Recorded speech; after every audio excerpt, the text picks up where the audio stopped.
بس یہ سوچ کر چلی اور کمرے میں گئی اس نیت کے ساتھ کہ بچوں کی زندگی تو بچ جائے گی نا. کھڑی ہوئی تو کہا خدا کے لیے رحم کر. اس نے کہا میں نے کہہ دیا نا, تو میری خواہش پوری کر دے, ہر خواہش میں تیری پوری کر دوں گا. جیسے ہی منہ سے جملہ نکلنے والا تھا کہ ٹھیک ہے میں تیار ہوں, دل کے اندر کا خوف خدا اس کے ضمیر کو جھنجھوڑتا ہے اور اس کے ذہن میں ایک بات آتی ہے کہ رسول اللہ کا فرمان ہے جو اللہ سے ڈر کر گناہ چھوڑ دے اللہ اسے ایسی جگہ سے روزی دیتا ہے جہاں اس کا گمان بھی نہیں جاتا. اور پھر کیا ضروری ہے کہ بچوں کو غذا مل جائے گی تو وہ نہیں مریں گے؟ بھوکا ہی مرتا ہے, کوئی ضروری نہیں ہے, پیٹ بھر کھانے والا بھی تو مر جاتا ہے. تو اس نے کہا اے نوجوان سن لے, اپنے ایک ایک بچے کو تڑپ تڑپ کر مرتا تو دیکھ لوں گی لیکن کبھی اپنے اللہ کی نافرمانی نہیں کروں گی, دامن غیرت پر کبھی زنا کا دھبا لگنے نہیں دوں گی, اور اب کی بات میں واپس بھی نہیں آؤں گی. یہ کہہ کر کے پلٹی ہے اور سنت فاطمی گھر جا کر یوں ادا کرتے بیٹو انتظار کرو ابھی کھانا آتا ہے. مصلی بچھایا, پیشانی کو سجدے میں رکھا, اللہ تو نے چونچ دیا ہے تو دانا بھی دے گا, میرے کریم میرے بچوں کے لیے کھانے کا انتظام کر دے.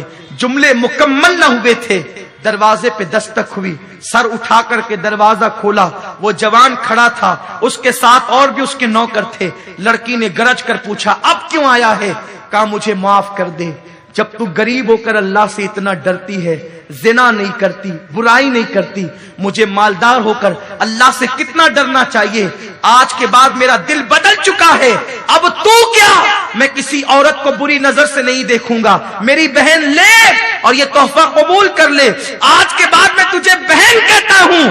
لڑکی نے کہا رک جا, پھر سجدہ کیا شکر کا اور دعا کی اللہ اگر یہ اپنے قول میں سچا ہے تو اس پر دنیا کی اور جہنم کی دونوں آگ کو حرام کر دے. وہ جوان اپنے دوست سے کہتا ہے اللہ سے ڈرنے والی اس لڑکی کی دعا کا اثر ہے کہ میں دنیا کی آگ میں ہاتھ ڈالتا ہوں تو آگ میرے ہاتھ پہ اثر نہیں کرتی, امید ہے کہ جہنم کی آگ بھی مجھ پہ اثر نہیں کرے گی. عورت اگر سمجھ جائے اللہ سے ڈر کر اپنے دامن کو گناہ سے بچا لے, اس کی دعا میں اتنی تاثیر ہے, جس کے لیے دعا کر دے اس پر دنیا اور آخرت کی جہنم آگ حرام ہو جائے, جہنم اور دنیا کی آگ حرام ہو جائے. اے میری قوم کی بیٹیوں, تم بہت بڑی ذمہ دار ہو, اٹھو عزم کرو, سیدہ فاطمہ کی کنیز بنو, ماں عائشہ کی کنیز بنو, کردار ام سلمہ کو زندہ کر دو, کردار زینب کو زندہ کر دو, ام کلثوم کا کردار یاد دلا دو, سکینہ کی یادیں تازہ کر دو جو تمہیں دیکھے پکار اٹھے. جب 14.5 صدیاں بعد کی بیٹیوں کی یہ شان ہے تو نبی کی بیٹی سیدہ فاطمہ کی کیا شان ہوگی. چھوڑ دو موبائل کو, چھوڑ دو انٹرنیٹ کو, گندی تصویروں کا دیکھنا چھوڑ دو, سنیما میں جانا چھوڑ دو, انٹرنیٹ پر بیٹھنا چھوڑ دو, باریک اور پتلے لباس چھوڑ دو اور اللہ کی بارگاہ میں سچی توبہ کر لو. اس سے پہلے کہ موت کا فرشتہ آ کر کہے چل, تم پہلے ہی لوٹ جاؤ اللہ کی طرف, توبہ کر لو رب کی بارگاہ میں, تہجد گزار بن جاؤ, باوضو رہنے کی عادت ڈالو, روزانہ تلاوت قرآن مقدس کرو. اور مالدار بننا ہے نا, کوئی بڑی بات نہیں مالدار بننا. روزانہ سورہ واقعہ کی تلاوت عشاء کے بعد شروع کر دو اور 450 مرتبہ حسبنا اللہ و نعم الوکیل پڑھو. اللہ کی عزت کی قسم, مال چل کر نہ آئے تو پھر دامن پکڑ لینا, یقین تو پیدا کرو. جو زبان جھوٹ بولتی ہے اس پہ وظیفے کیا اثر کریں گے؟ جن کے گھروں میں قرآن تاک کی زینت بنا ہوا ہے اس پہ تعویذ کیا اثر کریں گے؟ بدلو, اپنے کردار کو بدلو, سچی توبہ کرو اور اپنی زندگی کو بدلو. سنی دعوت اسلامی کا اجتماع زندگیوں کو بدلنے کا اجتماع ہے, زندگیوں کی تبدیلی کا اجتماع ہے. جو کچھ ہوا اس سے توبہ کرو. ابھی ہم دعا کریں گے, سچی توبہ آپ بھی کریں گے, ہم بھی. آپ یہ نہ سمجھنا کہ صرف آپ گنہگار ہیں, آپ سے بڑے گنہگار مجرم ہم لوگ ہیں. ہم بھی توبہ کریں گے,